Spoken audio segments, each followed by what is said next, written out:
검색 요정입니다.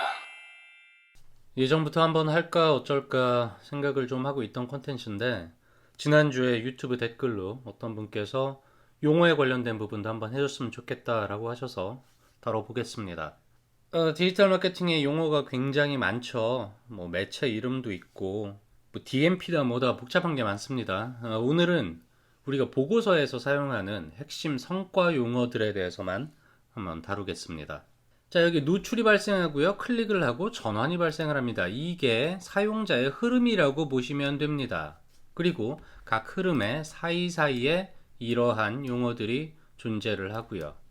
이것들이 어떤 의미를 갖는지, 그리고 대행사에서 저희가 이것들을 운영할 때, 그리고 최적화를 할 때 어떻게 해석을 하고 활용을 하는지 쉽게 설명을 드리겠습니다. 자, 제일 먼저 광고가 이렇게 뜨죠. 노출이 됩니다. 그런데 여러분들이 전통적인 마케팅을 보실 때랑 완전히 개념을 달리 가져가셔야 하는 게 이 노출이라는 개념입니다.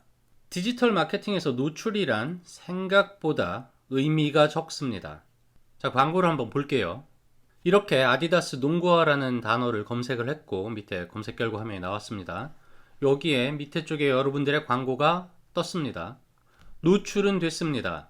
그런데 이 노출이 의미가 있는 걸까요? 사용자들은 이 모든 것들을 다 살펴보지 않습니다. 그런 경우는 상당히 드뭅니다. 위에 있는 것들에서 선택이 끝날 수가 있습니다. 오프라인 광고 같은 경우는 사용자의 전이뿐 아니라 광고 역시도 여러 위치, 여러 상황에서 반복적으로 보여주면서 사람들이 그 광고에 익숙해지고 존재를 알아차리고 특정 상황에서 상기하도록 만듭니다. 왜냐하면 오프라인에서는 그 광고가 마음에 들었다고 해도 그 사람이 당장 뭔가를 할 수 있는 환경이 되지를 못합니다. 하지만 온라인에서는 어떻죠? 내가 이게 마음에 들었다, 내 눈을 사로잡았다 싶으면 바로 클릭해서 들어가면 됩니다. 온라인 역시도 오프라인처럼 검색, 디스플레이, 동영상, 블로그 컨텐츠 이런 식으로 사용자의 전이와 니즈의 단계마다 광고를 보여주는 건 상당히 중요합니다. 오프라인 시절과 같이 반복된 광고를 통해서 그 광고 자체의 인지도를 높이고 관심을 끄는 것도 여전히 의미는 있습니다. 하지만 온라인에서는 내가 관심이 있으면 바로 뭔가 액션을 할 수가 있거든요. 구매까지는 아니어도 클릭해서 웹사이트를 방문할 수가 있습니다. 방문 자체는 그 컨텐츠를 경험한다는 의미가 되겠죠. 디스플레이 광고 역시도 마찬가지입니다. 자, 여기 영화 리틀 포레스트 김태리 류준열, 여기에 방문한 사람들은 페이스북이 됐건 친구가 카톡으로 공유를 해줬건 내가 검색을 했건 뭔가 관심이 있기 때문에 외부에 있는 링크를 클릭해서 들어온 사람들입니다. 관심이 있고 링크를 클릭했다는 것은 이 사람의 의도가 정해져 있다는 것입니다.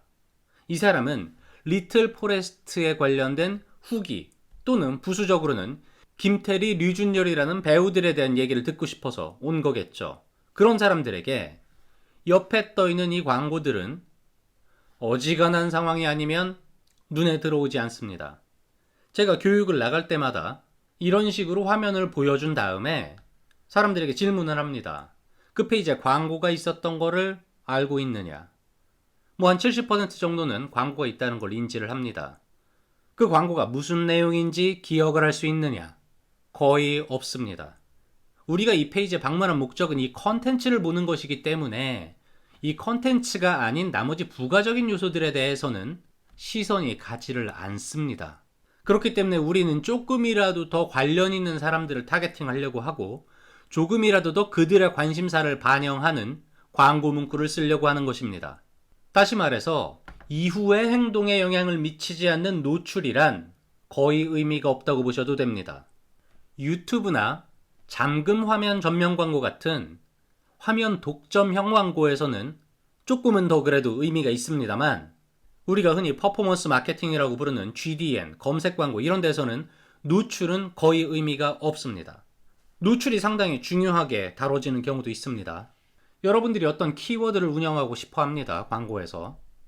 또는 어떤 타겟팅을 가져가고 싶습니다. 그렇게 해서 봤더니 노출수가 한 달에 20, 30밖에 나오지 않습니다. 노출됐다고 그 노출이 다 클릭으로 이어지는 건 아니죠. 클릭 역시도 다 전환으로 이어지는 게 아닙니다. 그렇다면 한 달 20, 30의 노출을 가지고 여러분들은 어떤 사업 성과를 거둘 수 있을까요? 그런 경우에는 노출 자체가 사업 성과를 기대할 수 없게 만드는 기본 요소가 되기 때문에 이런 경우에는 노출의 의미를 둬야 합니다. 유의미한 수준까지 타겟팅을 확장을 하던, 키워드를 늘리던, 혹은 이 매체에서는 타겟팅을 확장하지 않지만 비슷한 타겟팅으로 여러 매체를 운영할 수 있겠죠. GDN 하나만으로는 노출수가 너무 나오지 않으니, 한마디로 광고를 보여줄 수 있는 대상이 너무 적으니 페이스북도 하고 타겟팅 게이츠도 하고 뭐 이런저런 거를 섞어서 운영을 하는 것입니다. 평균 전환율, 평균 클릭률을 집어넣어 봤을 때 도저히 답이 나오지 않는 노출수. 야, 이 노출수라면 한 달에 예상 전환수가 0.01 정도겠다 라는 수준이 아니라면 노출 자체에 너무 집착하지 마십시오. 실제로 현업에서 이런 일들이 있습니다. 뭐 저희 회사에 닥친 일은 아닙니다만 제가 들은 이야기입니다. 클라이언트가 검색 광고 캠페인에 대해서 밑도 끝도 없이 노출수를 2배로 만들려고 했답니다. 대행사의 선택은 연관성이 매우 떨어지는 일반 키워드를 다수 추가를 했습니다. 비용은 급격히 늘었고요. 하지만 전환 성과는 늘지 않았습니다. 짜증이 날 대로 난 대행사는 정확한 원인을 광고주에게 피드백 주지 않았고, 광고주는 끝까지 노출이 늘었는데 왜 전환이 늘지 않았는지에 대해서 알지 못했다고 합니다. 노출 다음에는 클릭이 있습니다. 클릭이란 광고를 클릭해서 웹사이트를 방문했다는 것까지 포함해서 의미합니다.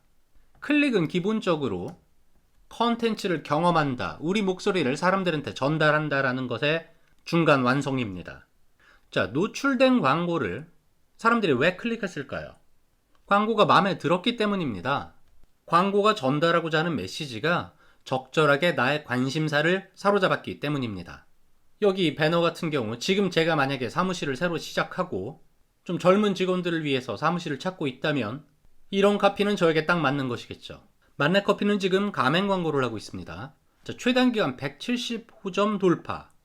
장사가 잘 된다는 얘기입니다. 잠재적인 점주분들께는 꽤 매력적인 카피입니다. 검색 광고 역시 마찬가지입니다. 무조건 1위에 있다고 클릭을 하는 것이 아니라 밑에 있는 내용들이 여러가지 베네핏이나 공식인지 아닌지, 내가 믿고 살 수 있는지 그런 것들을 비교해서 내 마음에 드는 링크를 방문을 합니다. 클릭이 잘 됐다? 광고가 마음에 든다는 의미입니다. 자, 노출과 클릭 사이에 있는 지표로 첫 번째는 클릭률이 있습니다. CTR이라고도 부릅니다. 이것은 계산할 때 클릭수 나누기 노출수로 계산이 됩니다. 그리고 퍼센테이지로 표현이 되지요. 두 번째는 CPC, Cost per Click입니다. 이것은 한 번 사람들이 광고를 클릭할 때 얼마의 광고비를 썼어? 라는 것입니다. 광고비 나누기 클릭수로 계산이 됩니다. 노출된 광고에서 사람들이 광고를 마음에 들어 하면 클릭을 많이 한다고 말씀을 드렸죠. 그럼 클릭률이 높게 나타나겠죠. 클릭률이 높다라는 것은 광고가 제대로 된 사람에게 제대로 된 메시지를 전달하고 있다는 것입니다. 반대로 클릭률이 낮은 이유는 무엇일까요? 광고 메시지가 약한 거겠죠. 원하는 사람들에게 보여주긴 했는데 그들이 굳이 광고를 클릭할 만큼 매력적인 메시지를 던져주지 못했다는 얘기입니다. 두 번째 역시도 제가 앞서 한 말에서 힌트가 나옵니다. 관련성이 없는 사람들에게 보여줬던 것이죠. 아무리 매력적인 메시지를 던져줘도 나와 상관이 없다면 지금 내 관심사가 아니라면 클릭할 이유가 없겠죠. 세 번째는 검색 광고 관련된 얘기인데요. 순위가 지나치게 낮을 때도 클릭률이 낮게 나타납니다. 여기 있는 이 광고들도 제가 검색을 했을 때 노출은 1만큼 증가를 합니다. 하지만 사람들의 클릭을 받을 가능성은 위에 있는 친구들보다 훨씬 더 낮겠죠. 그러니 클릭률이 낮을 때는 첫 번째로는 광고 소재를 변경해 보시고요. 그 다음은 우리가 적절한 사람들에게 보여지고 있는가. 배너 같은 경우는 타겟팅을 살펴보시고요. 키워드 같은 경우는 우리가 제대로 된 키워드를 사용하고 있는지 살펴보시기 바랍니다. 마지막으로 검색 광고 같은 경우는 순위를 조금 높여보는 것이 클릭률을 높이는 데 도움이 됩니다. 자, 클릭률보다 CPC가 더 관심이 갑니다. 왜냐면 이건 돈이거든요. 제가 이전에도 영상을 한번 올린 적이 있는데요. 지금은 그만둔 아주 역대급으로 멍청한 광고주들이 있었습니다. 검색 광고를 운영하는데 그들의 요구사항은 딱 하나였습니다. 모든 키워드의 최대 CPC를 200원으로 운영해달라. 그 광고주는 유산균 시장에서 사업을 하고 있었습니다. 유산균 시장은 건강기능식품에서 두 번째로 규모가 큰 매우 치열한 시장입니다. 일부 키워드는 클릭당 평균 광고비가 10,000원이 넘어갈 정도입니다. 이런 치열한 시장에서 200원으로 CPC를 제한한다? 순위가 어떻게 되겠습니까? 제가 운영하면서 12, 20위에 노출되는 경우는 가끔 봤지만 100위 대 노출 순위가 잡히는 것은 처음 봤습니다. 자, CPC는 상대적인 겁니다. 여러분들이 한 명을 데려올 때 하나의 클릭을 발생시킬 때 1,000원을 내더라도 그렇게 해서 여러분들이 얻어지는 이익이 한 번 방문 평균 10만 원이라면 이건 해볼 만한 게임입니다. 따라서 CPC는 이 돈 들여서 사람들을 데려왔는데 내가 얼마를 벌어 이 개념으로 생각을 하셔야지 무조건 CPC 자체만 보고 판단을 하시면 절대로 안 됩니다. 그 효율 외에 저희가 CPC를 모니터링하는 이유는 딱 하나입니다. 이 키워드의 CPC가 지속적으로 어떻게 변화하고 있는가입니다. 배너 광고 역시도 마찬가지고요. 저희가 이런저런 글로벌 캠페인들을 운영하고 있는데요. 코로나 이후 디지털 매체에 대한 집행이 늘었다라고 우리는 많이 들었습니다. 실제로 동일한 타겟팅, 동일한 키워드를 운영하고 있는데 이전과 똑같은 노출 점유율, 이전과 똑같은 순위를 유지하는데 CPC가 더 높아졌습니다. 경쟁이 빡세졌다는 얘기가 되겠죠. 이런 경우가 아니면 CPC 자체를 가지고 높다 낮다 판단하지는 않으셨으면 좋겠습니다. 자, 클릭 다음의 과정은 전환입니다. 전환은 예전에도 제가 말씀을 드렸지만 회원가입이 됐든 장바구니가 됐든 이벤트 참여가 됐든 구매가 됐든 우리가 사용자에게 기대하는 어떠한 행동입니다. 그리고 그 행동이 우리 사업에 도움이 된다고 정의한 것들입니다. 클릭과 전환 사이에는 역시 두 가지의 지표가 있습니다.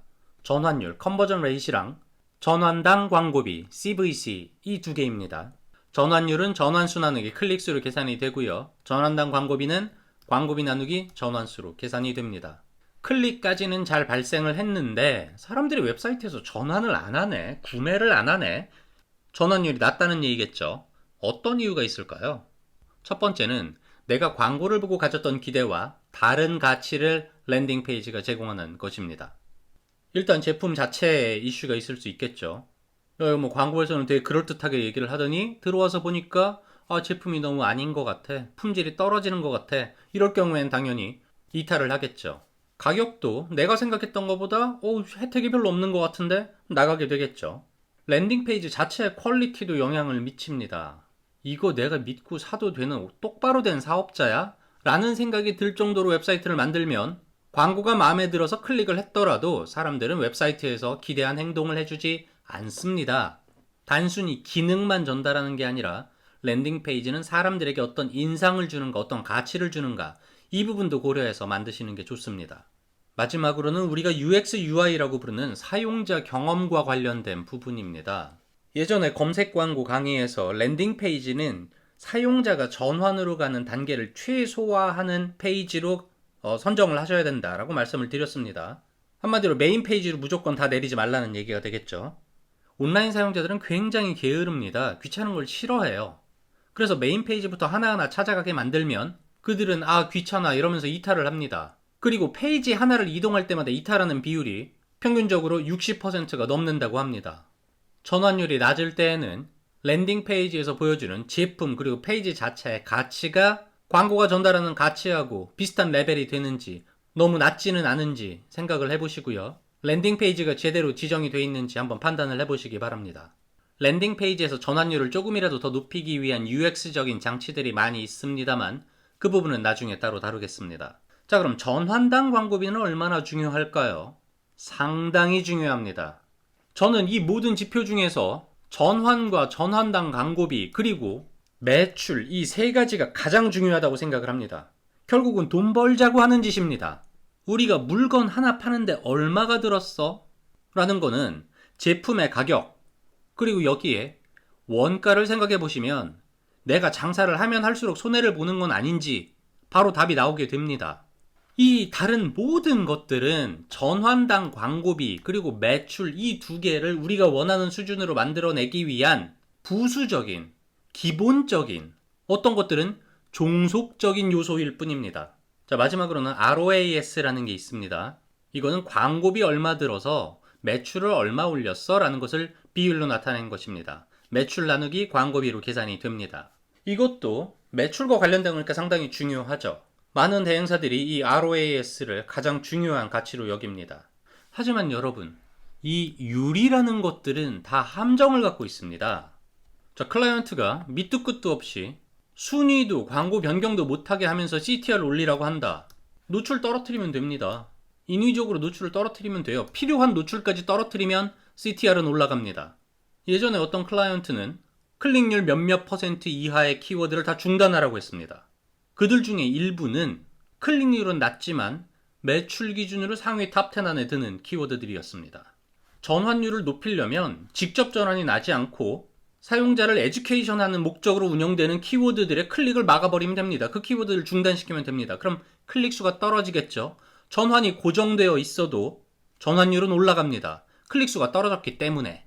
율은 눈속임이 상당히 많이 포함되어 있는 지표들입니다. ROAS 역시도 마찬가지입니다. 저게 낮다, 높다로 무조건 판단하면 안 되는 것입니다. 자, 여러분들이 두 개의 제품을 판매합니다. 별도의 캠페인을 운영하고 있어요. 하나는 ROAS가 1000% 나왔습니다. 하나는 ROAS가 300% 나왔습니다. 1000%가 당연히 좋아 보이지요. 하지만 1000% 나서 여러분들이 얻는 수익은 30만 원이고 300% 나서 여러분들이 얻는 수익은 3천만 원일 수가 있습니다. 그렇기 때문에 ROAS는 동일한 조건의 캠페인, 동일한 매체, 동일한 타겟팅, 동일한 예산, 이런 것들을 시간에 따라서 종적으로 따라가면서 이 효율이 얼마나 좋아지나 나빠지나 이렇게 관리하는 것이지, 절대적으로 저것만 가지고 좋다 나쁘다 이렇게 판단하시면 안 되는 것입니다. 최적화를 할 때 저희는 이 과정을 거꾸로 넘어갑니다. 전환이 오케이야, 장사가 잘 됐고 매출이 잘 났어. ROAS도 원가를 따져봤을 때 이 정도면 괜찮은 것 같아. 그러면 최적화 크게 할 필요가 없겠죠. 여기서 문제가 발생하면 이제 최적화가 들어갑니다. 야, 그럼 전환율은 멀쩡하니? 전환율이 멀쩡하지 않다 하면 전환율이 왜 낮을까? 아까 말씀드렸던 것처럼 랜딩 페이지 이슈가 있나? 혹은 광고에서 전달한 메시지와 랜딩 페이지에서 전달하는 가치가 다른가? 우리가 광고에서 너무 뻥카를 쳤나? 웹사이트가 구린가? 결제 버튼을 찾기가 어려운가? 혹시 메인 페이지로 랜딩 다 건 거 아니야? 이런 것들을 살펴보게 됩니다. 전환율은 우수해. 그럼 클릭. 야, 절대 클릭 자체가 너무 적은 거 아니니? 라는 걸 먼저 생각해 볼 수가 있겠죠. 그럴 경우에는 타겟팅을 좀 넓혀도 괜찮은지, 너무 좁게 잡은 건 아닌지, 혹은 타겟팅을 고정하고 매체를 확장할까? 이런 것들을 생각하게 됩니다. 혹은 클릭률이 너무 낮은가? 야, 그럼 광고를 좀 바꿔보자. 순위를 좀 올려보자. 우리 장사하는 거 생각해보면 CPC 어느 정도 수준까지는 괜찮을 것 같아. 이런 식으로 조치를 합니다. 야, 클릭률도 괜찮은데? 여러분들은 그럼 어떻게 판단을 하시겠습니까? 이 상황에서. 자, 다시 맨 처음으로 돌아갑니다. 노출은 거의 의미가 없습니다. 앞서 말씀드린 것처럼 노출 같은 경우는 절대 노출이 너무 작다라는 상황이 아니면 크게 의미를 두지 않습니다. 노출을 신경 쓰는 경우는 하나 또 있습니다. 검색 광고에서 해당되는 얘기인데요. 특정 제품 혹은 우리 브랜드에 대한 시장의 관심도의 변화를 알아보기 위해서 노출을 모니터링합니다. 예를 들어 5개월 연속 브랜드 키워드들의 노출이 감소하고 있다. 이건 브랜딩의 위기가 왔다는 얘기가 됩니다.